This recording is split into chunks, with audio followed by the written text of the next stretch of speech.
Hi, this is Scott Garibay, and today we're going to talk about Dungeons & Dragons and Dungeons & Dragons' relationship with hip-hop, and specifically an event that happened in the third week of August 2019 that very much deeper connects the relationship between hip-hop and Dungeons & Dragons. All right, so let's talk about this. Now, first of all, I really appreciate everyone who watches my videos. I know my videos really touch on some really esoteric subjects and are very unusual. We're going to take a little bit of a circuitous route to get to the point today. I appreciate your patience. Let's get into this. All right. So basically, I've probably done at least 700 or 800 videos about Dungeons & Dragons, discussing the additions of Dungeons & Dragons, the art of Dungeons & Dragons, how to be a good dungeon master, how to be a good player.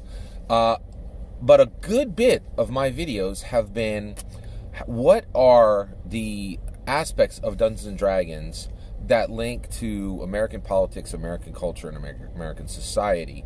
And I've dealt with some really unusual aspects of Dungeons & Dragons and talked at length about some really unusual aspects of Dungeons & Dragons.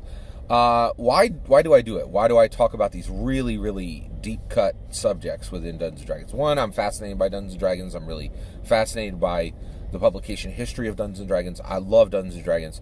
But one of the biggest reasons why is there is a ton of Dungeons & Dragons commentary out there, right? And I think a lot of commentators out there are very happy to do the same video just from a different talking head, right? And I'm not. Like, if there's content out there, doing another review, another person's opinion of whether Storm King Thunder is good or not, that ain't me. I'm not interested in that. Now, you will find that on, literally 5 different mainstream Dungeons & Dragons commentator channels, right? And that's fine for them, but it's not where I want to spend my time, right? I want to talk about things that nobody else is talking about. So it gets me into some unusual corners and allows me to research some really unusual things, all right?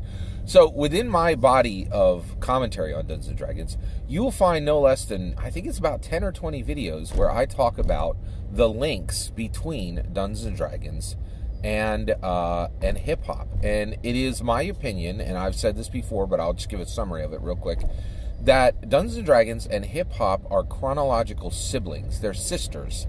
They're chronological sisters, okay? Basically, hip-hop came first. It came just 6 months before Dungeons & Dragons. So hip-hop was born in late 1973. Dungeons & Dragons was born early 1974. And these two elements of Americana have grown up together. And they have gone through their evolution stages together. They have evolved together, right? And I think often their evolutions are are like chronologically bound, right? Like the moments in time when they change the most are often within months or weeks of each other, right? And now the way they evolved is dramatically different, right? Like, and also the elements that comprise each of these elements of the components that comprise each of these elements of Americana, hip hop and Dungeons and Dragons, are quite different. But there are a lot of similarities, right? I have a specific video called Dungeons and Dragons and the Rhythm of Woe. And what that does is it looked at how MCs, mic controllers, hip-hop masters of ceremony, mic controllers, right, actually would use rhythm and beat within their music. And I gave an example of how a dungeon master can use syncopation and can use rhythm and beat in how they run a Dungeons & Dragons game, right? Now, all this to say, right, so I've been talking for a long time that Dungeons & Dragons and hip-hop are related. You know how, I'm off on this area, doing kind of this esoteric thing. I'm talking about something that nobody is talking about. So what is the community's response to that? Well, it's darn near nothing. These videos got very low engagement. Nobody was like, "Yeah, you're onto something here, Scott. You're right." Hip hop and Dungeons and Dragons are related. They're both chronological sisters, and they're both, their evolutions are linked in time, right? No one No one saw what I was saying. Like it really, Now, why did I keep doing videos on this? Well, one thing that's really nice about my channel is I don't make money on my YouTube channel, right? I'm niche on a niche subject, right? So that means I just don't have the volumes to make money on my YouTube channel. And for me, it's a hobby. It's not a profession. I'm not pursuing it as a profession. I'm very blessed. I have a great profession. And for me, this is a hobby, right? But one of the very cool things about doing YouTube the way I do YouTube, and I've been doing YouTube for over 5 years now, is I am truly independent. I get to say the things I want. I'm not beholden to Wizards of the Coast. I'm not beholden to Hasbro. I'm not beholden to anyone but me, right? Which is really, really nice. And so I can say the truth, that I can say my truth, right? And it's refreshing. It's really nice. I absolutely think there's a really distinct need for D&D commentators. They're really nice and up and close with Wizards of the Coast. But my point is, it's okay for there to be people, who are very independent D&D commentators, and that's what I consider myself, right? So these videos on Dungeons and Dragons and hip hop got virtually no engagement, very, very low engagement, right? And one of the things, I feel like I'm a fairly unique person, and I see relationships of things. So, also, Dungeons and Dragons really speaks to my soul and my mind and, my heart.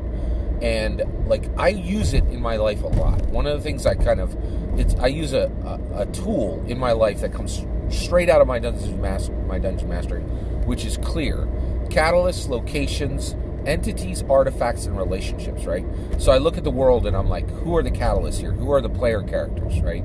And I use this in, professionally. I use this in my social life. I use this in communities I'm part of. I'm like, who are the real players here, right? And then entities, who are the non-player characters, right? Like who, I need to be respectful to these people, but I'm going to pay attention to the catalysts and see where are they moving? Where are they shaking? What is their main thrust, right?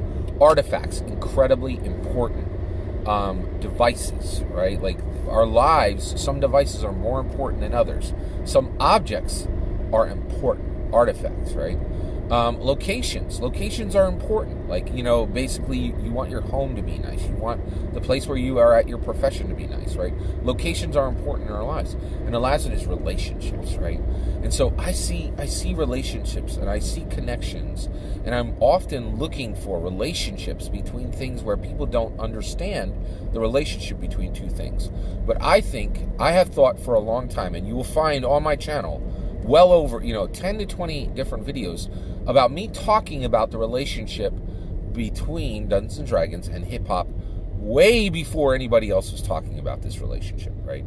And doing it in a kind of a lonely corner where really no one was seeing what I was seeing, and it really felt like there are times where I see connections and I'm the only one who sees the connection, and it could feel lonely and it could feel a little discouraging, right? Now, I'm a strong guy, and it's okay to be the only one who thinks something, right?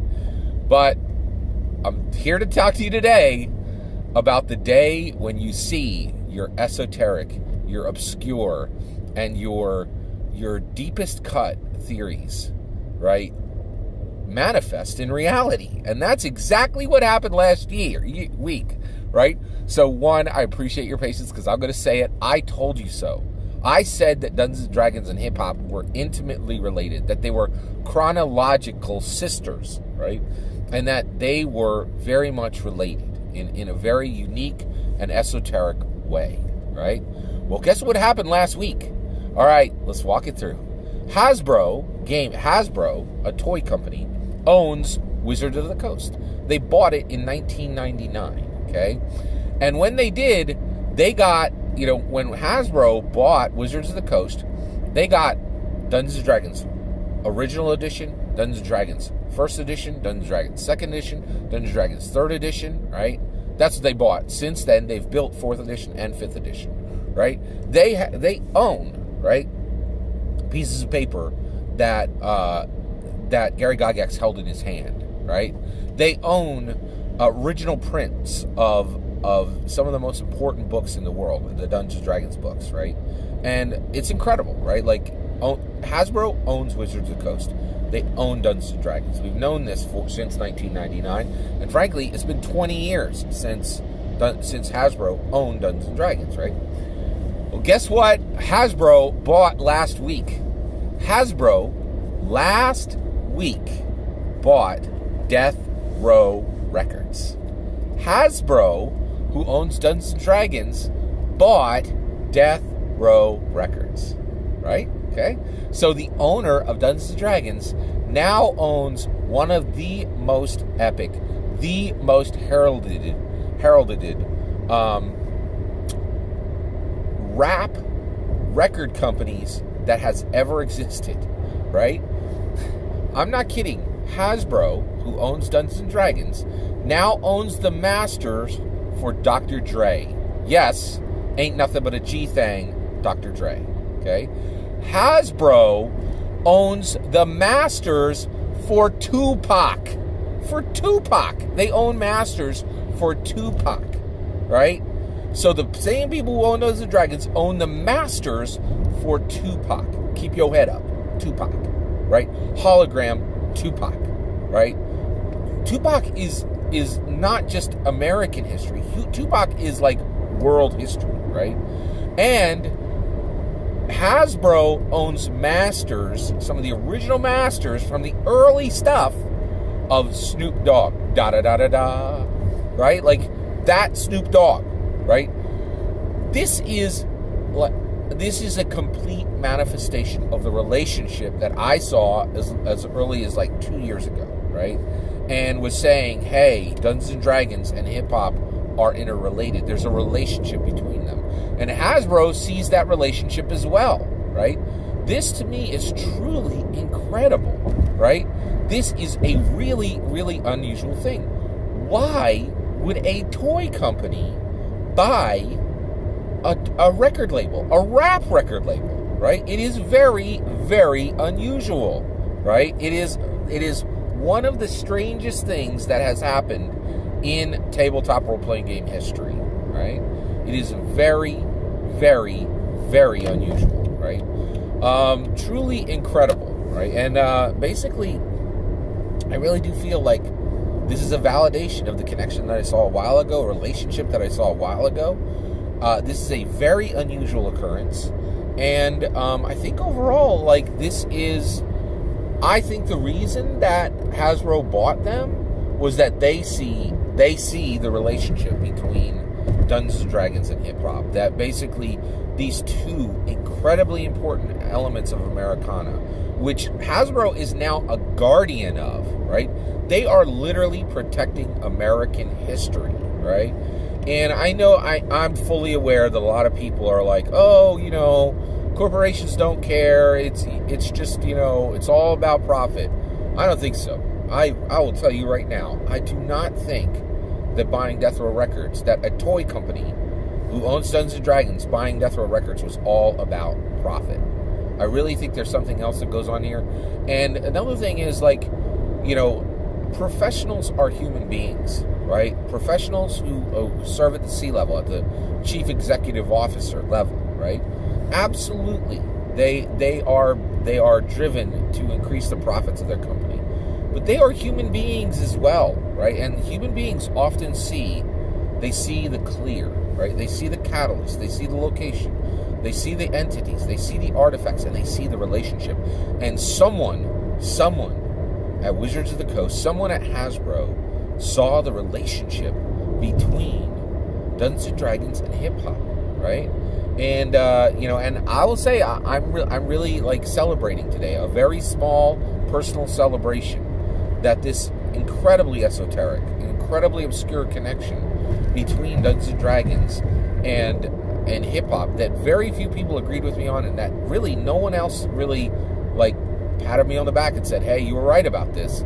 I see it now. Like, I really feel like this validates my theory on Dungeons & Dragons and on hip-hop being related.